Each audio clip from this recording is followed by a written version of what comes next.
With that said, we will get into start menu here, and timer will start when I hit start on this screen. So let's say 3, 2, 1, go. Alright, so first stage looks like something out of the apocalypse. This organization here, I always forget their name. I think in most of the Shinobi games they have this group known as Zed that the main character Joe goes up against. I think they might be involved in this. It might be another group actually. But oh, that's one little tidbit to mention, that this main character here, based on whichever version of the game you play, it's either Joe, like the normal character in all the other Shinobi games, or I think it's like his son or somebody, like I think in the Japanese version. Took that a little safe there. You can go a little faster by it. I took that part safe. Alright, and we come up to our first boss, which we just want to hit them in the head and avoid these falling rocks. With the falling rocks, I think you can manipulate the first set of rocks, but they're for the most part RNG. And we're off the first boss here and on to our bonus stage. Oh yeah, the music for this game is, yeah.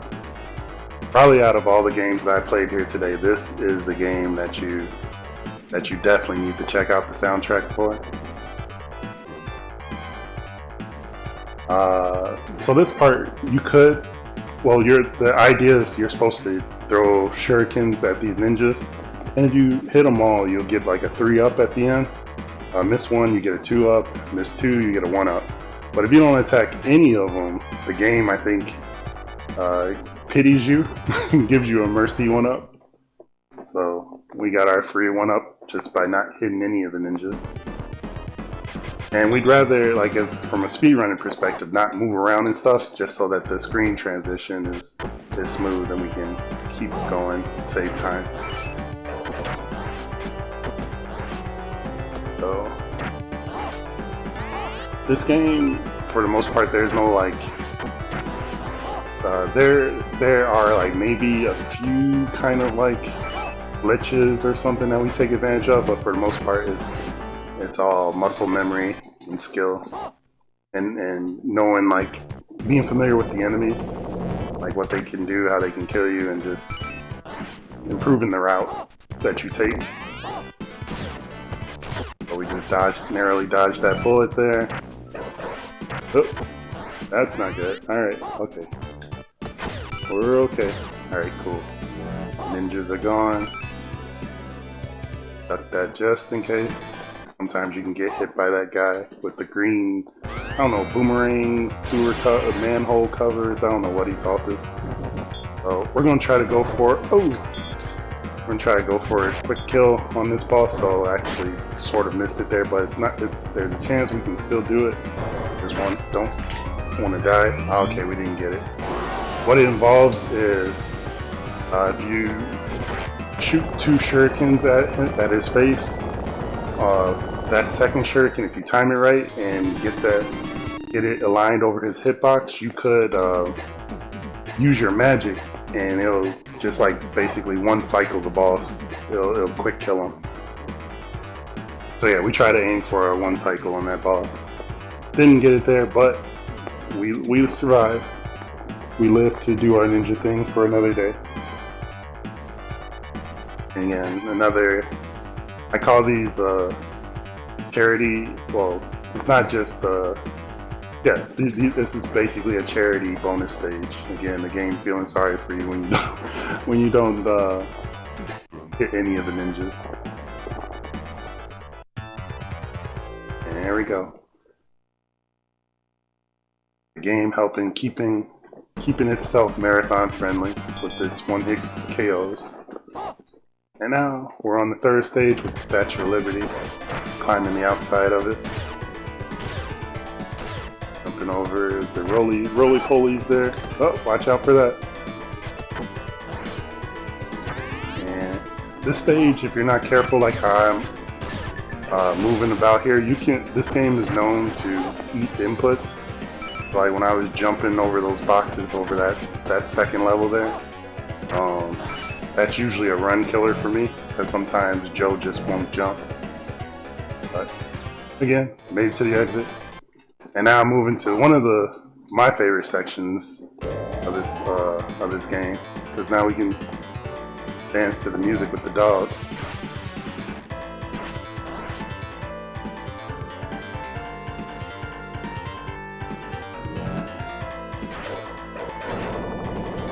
And we gotta avoid a helicopter here just by jumping over the bullets.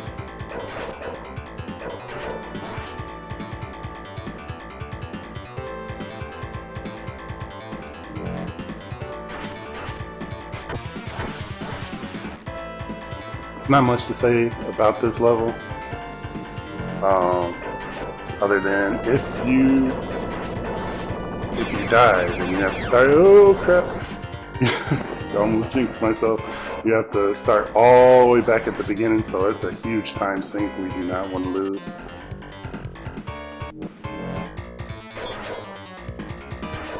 Alright, and that's the final wave.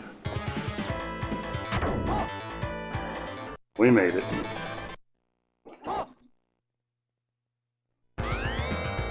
Yep, obligatory beat 'em up elevator, yes, yep. So this enemy, normally you have to hit her in the face, like that's her hitbox, but if you get close enough and just crouch forward towards her, you can walk her off the level. And that's the end of that boss fight. For some reason, I have to practice that fight. Especially, I got this game in AGDQ. I don't want to mess up that fight for AGDQ. You should be able to just walk her off smoothly, but I keep triggering that buzzsaw to come out. I just, for some reason, I cannot not have her trigger the buzzsaw.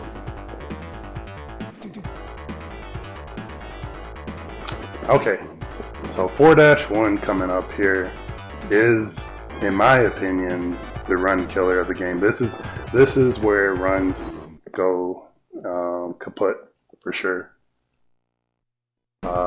In my opinion, hardest stage in the game for a speedrunner, just to get it nice. So here we go.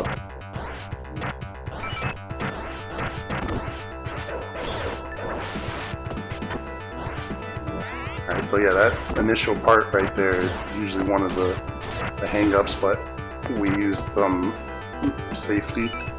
Got through. I'm gonna go for a damage boost here. Okay, we didn't get it, but we lived. You can damage boost and grab that hostage and keep moving forward if you do it just right.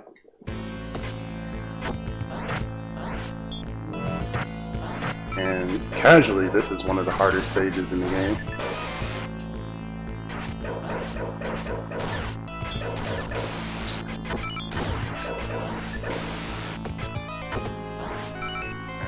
So far, so good. So yeah, you have to watch out for the ninjas in the shadows here.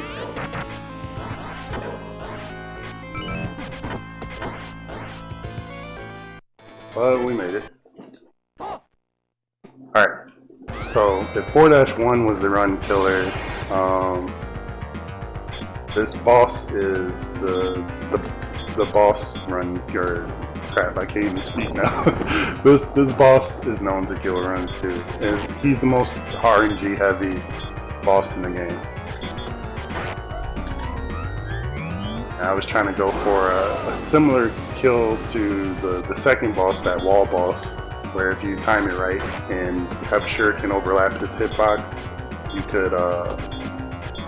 could kill him in like one cycle. But oh well. The rudest boss ever for Shadow Dancer. And now we come up to our final bonus stage. As you can see, as we've gone through the bonus stages, the time of day transition from, I guess, like probably early morning to nighttime now. I think that's a pretty cool effect.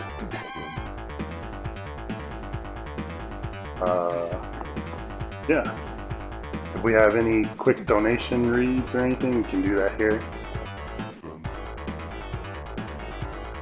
I just want to mention one more time that incentive for the additional track and chocobo racing, that is currently at $5 out of 30. We have until the end of that run, and that run is up next. So get your money in right now in order to see that additional extra Final Fantasy VIII trip. Cool. Thank you. And so now we come up to our final stage, which is like a gauntlet of the different enemy types that we face throughout the game. So this first room, these police officers. Now we got the rollers, the roly-poly guys. Oh.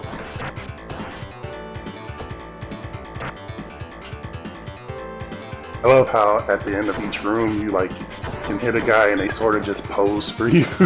During the screen transition they freeze and pose. Alright.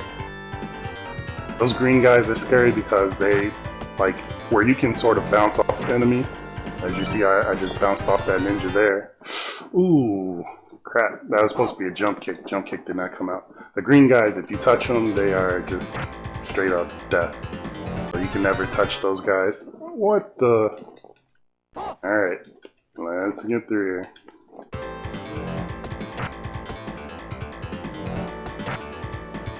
Okay. Alright, and we made it.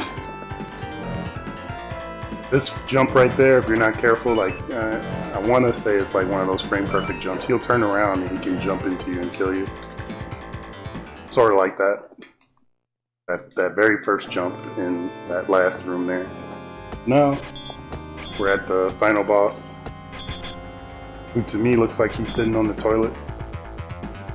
He's sitting on his throne though. And we have to deal with him spawning his minions here. The thing about this, with the spawning of the ninjas, the pattern is set, like as in I know what kind of ninjas will come out as they spawn. Like whether you get a roller or a jumper or a runner or something like that. So the RNG that comes in is like how quickly he spawns them. Like this is a roller. Let me just roll him off the screen. Whee! This guy, he might be a runner or a hopper, but we quickly take him off the screen. Normally they take 3 hits to kill, but if you knock him off the screen really fast, it's just like 2 hits.